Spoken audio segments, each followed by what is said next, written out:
The day my marriage ended, the courtroom smelled like old paper and cold air, the kind of place where people's lives were reduced to folders and dates stamped in blue ink. I remember the clock on the wall more than anything else. It ticked too loudly, like it was counting down something final. When the judge called my husband's name, he didn't look at me. He straightened his tie instead, slow and deliberate, like a man preparing to receive applause. Daniel Caldwell always loved moments like this, moments where power tilted in his direction and everyone could see it.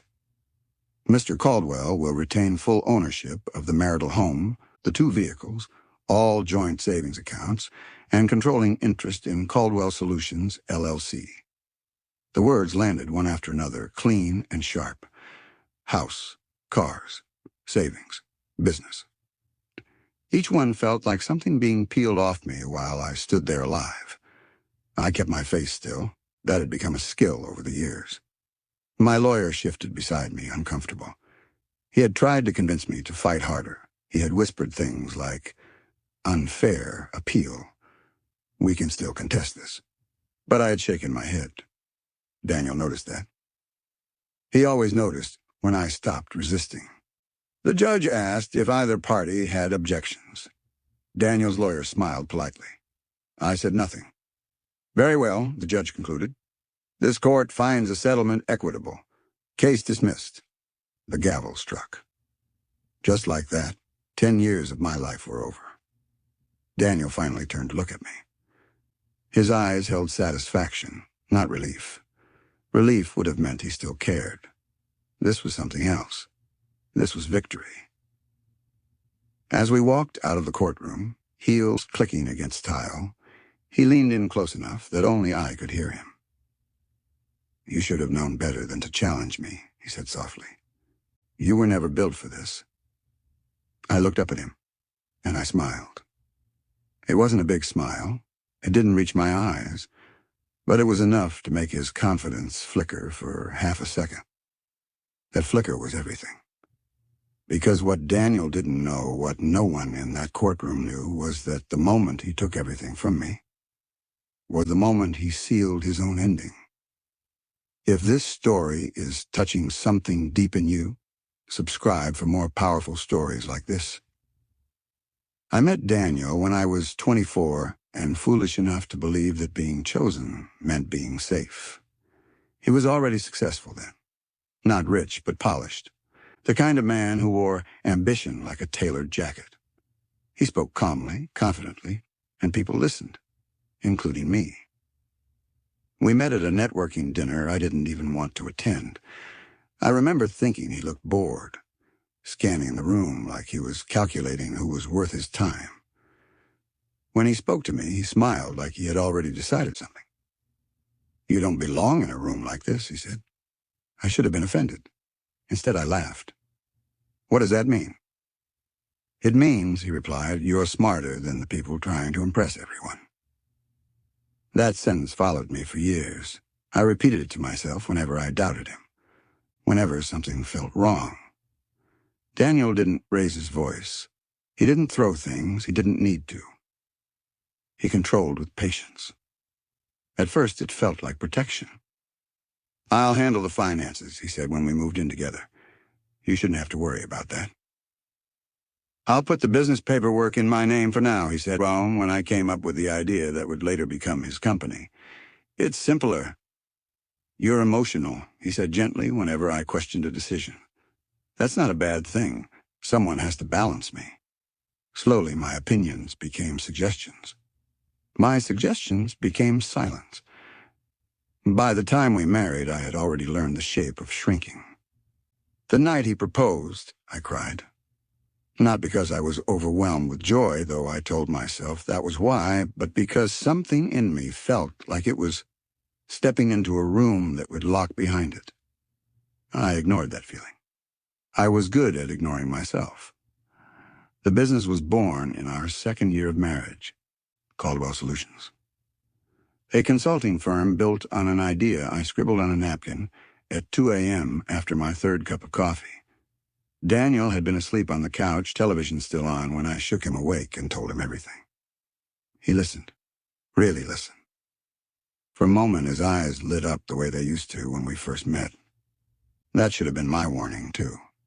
This is big, he said, but it needs structure, leadership, strategy. I can help with that, I replied. He kissed my forehead. Of course you can. I worked longer hours than he did that first year. I handled research, outreach, client frameworks. I drafted proposals that landed our earliest contracts. Daniel handled meetings. He was good at being seen. When the paperwork came, I signed where he pointed. I didn't read every line. I trusted my husband. By the time Caldwell Solutions was thriving, my role had quietly disappeared. People called Daniel a visionary. I stopped being mentioned at all. The affair didn't break me. That surprises people when I say it. What broke me was how unsurprised I was. I found the messages on his tablet by accident. Or maybe not by accident. Maybe a part of me had been waiting for proof so I could finally stop doubting my own reality. She was younger, admiring. She called him brilliant. When I confronted him, he didn't panic. He sighed. I work hard, he said calmly. I give you everything. Is it really so terrible that someone makes me feel appreciated? I asked him if he loved her. He looked at me like I had asked something childish. Don't be dramatic. That was the moment something inside me went quiet. Not angry, not hysterical. Quiet. I slept on the couch that night and stared at the ceiling, thinking about all the things I had given away without noticing. By morning, I had made a decision. I just didn't tell anyone yet. The divorce happened faster than I expected. Daniel wanted it clean, efficient. He had already spoken to lawyers before I ever said the word. I'll be fair, he said, magnanimous. As long as you don't make this difficult. Fair to him meant generous with scraps. He offered me a small settlement, a temporary apartment, monthly support that would expire in 2 years. You'll land on your feet, he said. You're resourceful. I nodded. I hired my own lawyer, a good one. He reviewed the documents and looked at me like I was standing on a cliff. This is not fair, he said. You are entitled to much more. I know, I replied. Then why aren't you fighting? Because some battles are won by letting someone think they've already won. I agreed to almost everything. Daniel took the house, the cars, the savings, the company. He even took the dog. Not because he loved her, but because he knew it would hurt me. The day the final papers were signed, he shook my hand. No hard feelings, he said. I smiled again. The same small smile. Because while Daniel believed he had taken everything that mattered, he had no idea what he had actually just walked away with. And he had no idea how patient I had learned to be. All right. This is where the story tightens, not explodes yet. Part 2 is the slow, terrifying realization phase where the audience starts sensing that something is wrong, but still can't guess asterisk what asterisk. People think freedom feels like relief. For me, it felt like standing in the ruins of a house after a fire, holding nothing but the smell of smoke and the question of where to sleep next. The apartment Daniel arranged for me was small and temporary. White walls, cheap furniture. A place meant to remind me that I was starting over because of my own failure. He even framed it that way. I didn't have to do this, he told me while handing over the keys. But I don't want you struggling. I thanked him. That seemed to satisfy him more than anger ever would have. The first week alone, I slept too much. Not out of exhaustion, but because waking up required energy I didn't yet have. When I was awake, I moved slowly, like my body was still adjusting to a life without constant correction. No one telling me how loudly I could laugh. No one editing my thoughts before they left my mouth. The silence was unsettling, but it was also honest. On the 8th day, I opened the box I had carried with me from the house, the only thing I'd insisted on keeping during the divorce. Daniel hadn't objected. He barely looked at it. Old notebooks, Folders. Receipts. A slim black ledger with a cracked spine. My handwriting stared back at me from years ago. Careful. Precise. Still hopeful. I ran my fingers over the pages and felt something like grief, not for Daniel, but for the woman I used to be before I learned how easily trust could be harvested. The ledger was where I used to write everything down when the business was still ours. Numbers Daniel said didn't matter. Notes he told me not to worry about. I worried anyway. I always had. What Daniel never understood about me was that I didn't forget things. I archived them. While he expanded Caldwell Solutions, chasing visibility and influence, I watched patterns. Which clients paid late? Which contracts changed terms without explanation? Which partners smiled too quickly? I noticed the way Daniel signed things without reading, assuming authority meant immunity. He liked clean surfaces. I lived in the details. Years earlier, long before the affair, before the divorce, I had started doing something small and quiet. I copied. Emails. Draft contracts. Internal documents. Not because I was planning revenge. I wasn't that person then. I was planning safety. When you live with someone who controls the narrative, you learn to keep proof that your memory is real. 2 weeks after the divorce, I received my first email from Daniel. It was short. The bank flagged a minor issue with one of the accounts. Did you move anything before you left? I stared at the message for a long time before replying. No, I typed back. Everything was as you wanted it. Which was true. I hadn't moved a thing. I had only prepared. The second email came 3 days later. One of the junior partners is asking questions about ownership structures. Did you ever promise anything in writing? I imagined him at his desk, irritation sharpening his voice, convinced this was another small inconvenience he could smooth over with confidence. I don't remember, I replied. You always handled that. That was true, too. The truth Daniel never grasped was this. Power makes people careless. He believed ownership was about names on paper. He believed control meant possession. But Caldwell Solutions wasn't built on paper. It was built on ideas, frameworks, methodologies. Systems I had designed quietly while he presented them loudly. Years ago, during one of our many arguments about my place in the company, I had done something Daniel dismissed as sentimental. I had registered the core intellectual property under my maiden name. He laughed when I told him. You're being paranoid, he said. We're married. Marriage had taught me many things. Blind faith was not one of them. The audit request arrived a month later. Not dramatic, not alarming. Just an email from a regulatory body requesting clarification on certain compliance issues. Daniel forwarded it to me instinctively. Do you know what this is about? I read it slowly, carefully. Then I closed my laptop and made tea. I didn't reply right away. For the first time in years, I allowed him to sit with uncertainty. When I finally wrote back, my words were gentle. I'm sure it's nothing. You always said the business was solid. That night, I slept better than I had in a decade. I ran into Daniel's mother at a grocery store a few weeks later. She looked me up and down with practiced pity.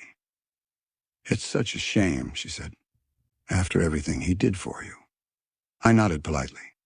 He's under a lot of stress now, she continued. The company is going through things. I smiled. I'm sure Daniel will handle it, I said. He always does. She didn't smile back. The calls started soon after. Partners, accountants. One frantic voicemail Daniel deleted and forgot to empty from the cloud. I listened to it late one night, sitting on my apartment floor, phone in my hand. Daniel, we have a problem, the voice said. If this IP ownership issue isn't resolved immediately, we're exposed. Exposed? I replayed the word like music. Still, I did nothing. Not yet.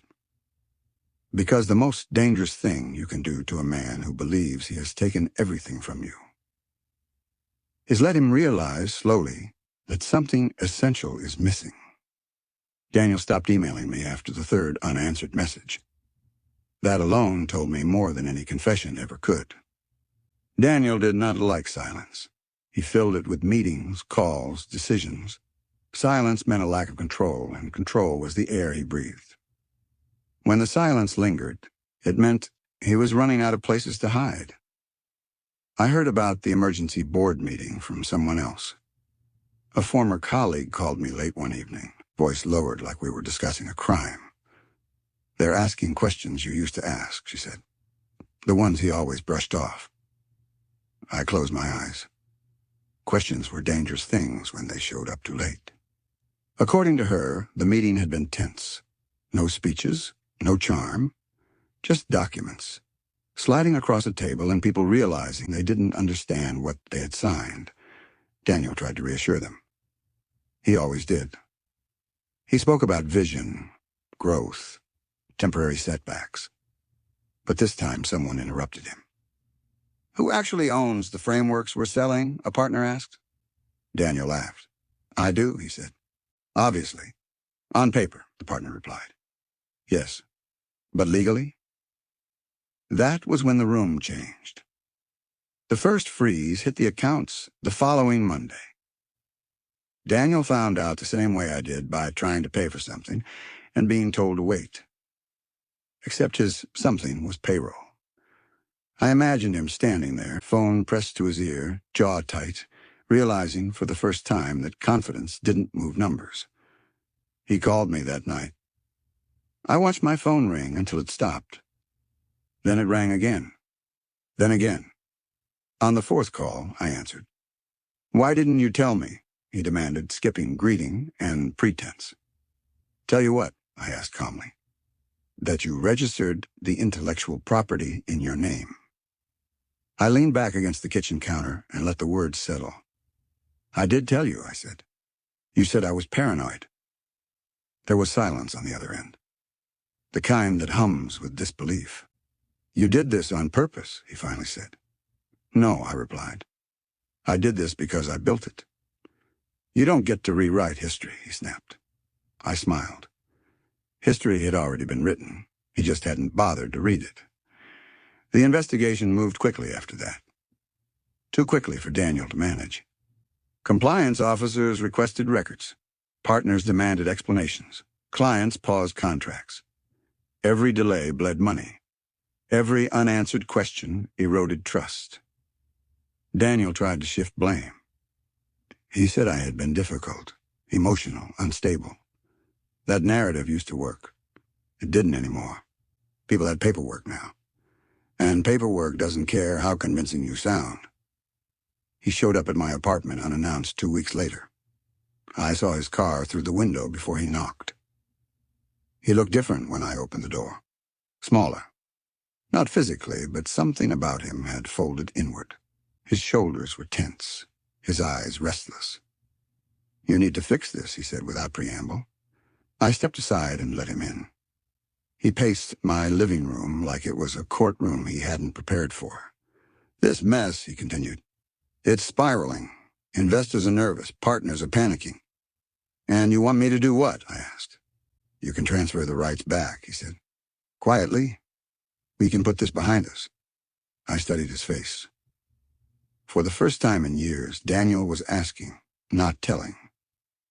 "I could," I said slowly. Hope flickered in his eyes. "But I won't."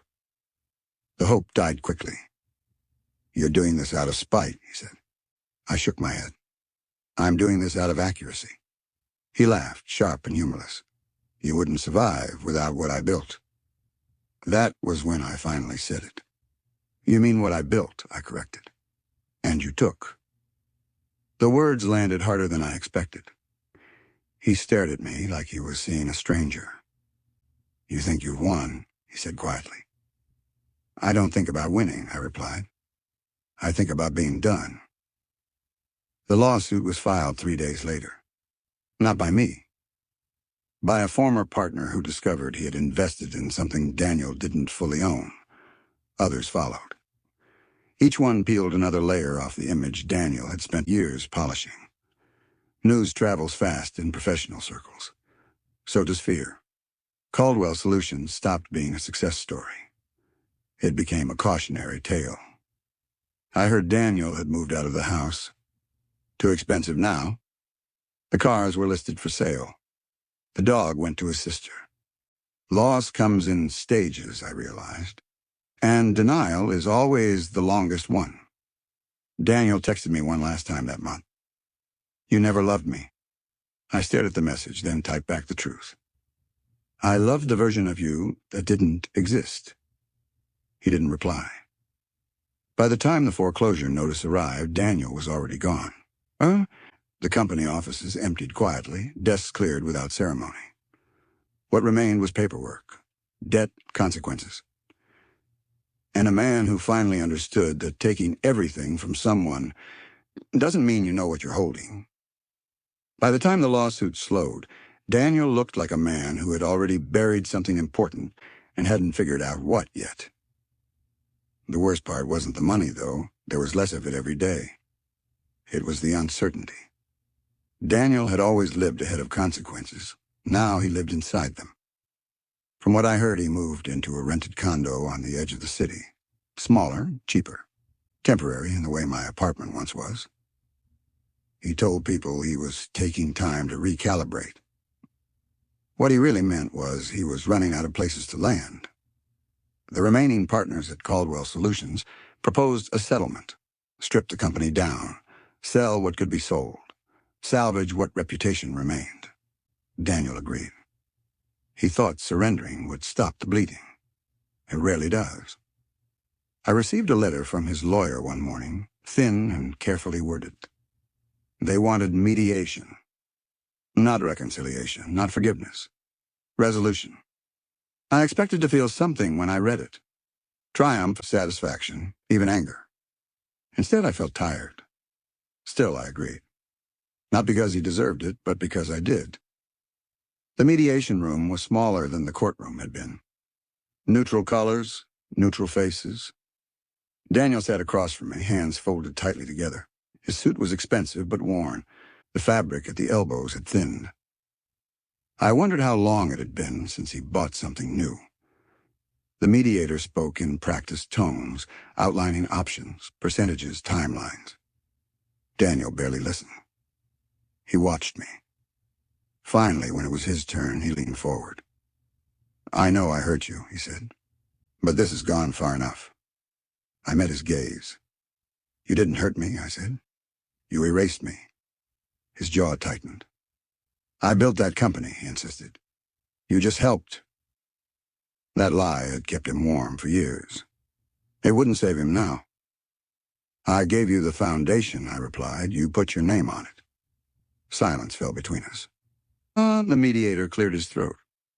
Daniel exhaled sharply. "What do you want?" he asked. The question caught him off guard. I didn't want money. I didn't want revenge. What I wanted couldn't be signed or transferred. "I want my name separated from yours," I said. "Completely." He frowned. "That's it? That's everything." The agreement was reached quickly after that. I relinquished any remaining financial claims. Daniel signed over the last pieces tying me to Caldwell Solutions. He looked relieved, as if the storm had finally passed, as if this chapter was closing. I almost felt sorry for him. Almost. A month later, I got a call from an unfamiliar number. "Miss Caldwell?" a man asked. "Not anymore," I corrected gently. There was a pause. "I'm calling regarding a pending investigation connected to your former marriage," he said. "We believe you may have information relevant to Mr. Caldwell's personal liability." I sat down slowly. "What kind of liability?" I asked. The man hesitated. "Personal," he repeated, "not corporate." I thanked him and hung up. Then I opened the ledger again, the one Daniel had taken without realizing what it contained. You see, the business collapse was only part of it. What Daniel never noticed were the guarantees he had signed in his own name. Private loans, risk transfers, assurances he thought were symbolic. They weren't. When Caldwell Solutions folded, the debts didn't disappear. They followed the signatures. and Daniel had signed everything. I heard he tried to refinance the condo. Denied. He tried to negotiate payment plans. Rejected. The calm he thought he had earned was only the pause before something far heavier landed. The last time I saw Daniel's name, it wasn't on a company website or a business card. It was on a public notice, filed quietly, efficiently, exactly the way he used to do things. The notice appeared on a gray Tuesday morning. Not dramatic, not announced. Just a small public filing that most people would scroll past without a second thought. Daniel Caldwell. Personal insolvency. I read it twice, not because I didn't understand it, but because I needed to be sure it was real. It was. For a long time, I sat at my kitchen table doing nothing at all. The kettle went cold. The light shifted across the floor. Life continued in small, ordinary ways. I didn't feel victorious. I felt finished. I saw Daniel one last time a few weeks later. Not planned. Not meaningful. Just coincidence. I was stopping at a gas station outside the city, halfway through a drive that didn't matter much, when I noticed a familiar posture near the air pump. He stood with his hands in his pockets, shoulders hunched against the wind. His hair was longer now, untidy. He looked like someone waiting for instructions that never came. I almost didn't say anything. But then he turned. For a moment, we just stared at each other. All those years, all those words, reduced to this. "You look different," he said finally. "So do you," I replied. There was an awkward pause. "I didn't know where else to go," he admitted quietly. Everything had just kept falling apart. I nodded. "It usually does," I said. "When it's built on taking." He flinched. "You planned this," he said, not accusing. "Just tired." I shook my head. "No," I said gently. "I survived it." That was the truth he never wanted to hear. Daniel looked at the ground. "They took the condo," he said. "The last of it." "I'm sorry," I replied. And I meant it. Not because he deserved pity, but because holding on to hatred would have meant he still owned something of mine. He looked up at me then, really looked. "I thought you were nothing without me," he said. I smiled. "So did I answered. That silence felt different, not tense, not heavy. Just complete. I drove away before he could say anything else. Some endings don't need witnesses. Later that night, I unpacked the last box I'd been carrying from place to place since the divorce. The ledger was at the bottom. I held it for a moment, then placed it gently in a drawer. Not as a weapon, not as proof, but as a reminder. Daniel took everything in the divorce. The house, the money, the company, the name. He took control. He took credit. He took what he thought was power. What he didn't realize was that he also took the debts, the signatures, the consequences, the weight of every decision he never bothered to understand. And when it all finally collapsed, he had nothing left to give back. As for me, I changed my name. I built something new slowly, quietly, honestly. Not big, not loud, just mine. And every night when I lock my door and sit in the peace I once thought I didn't deserve, I remember this. Some people win the divorce. Others inherit the truth.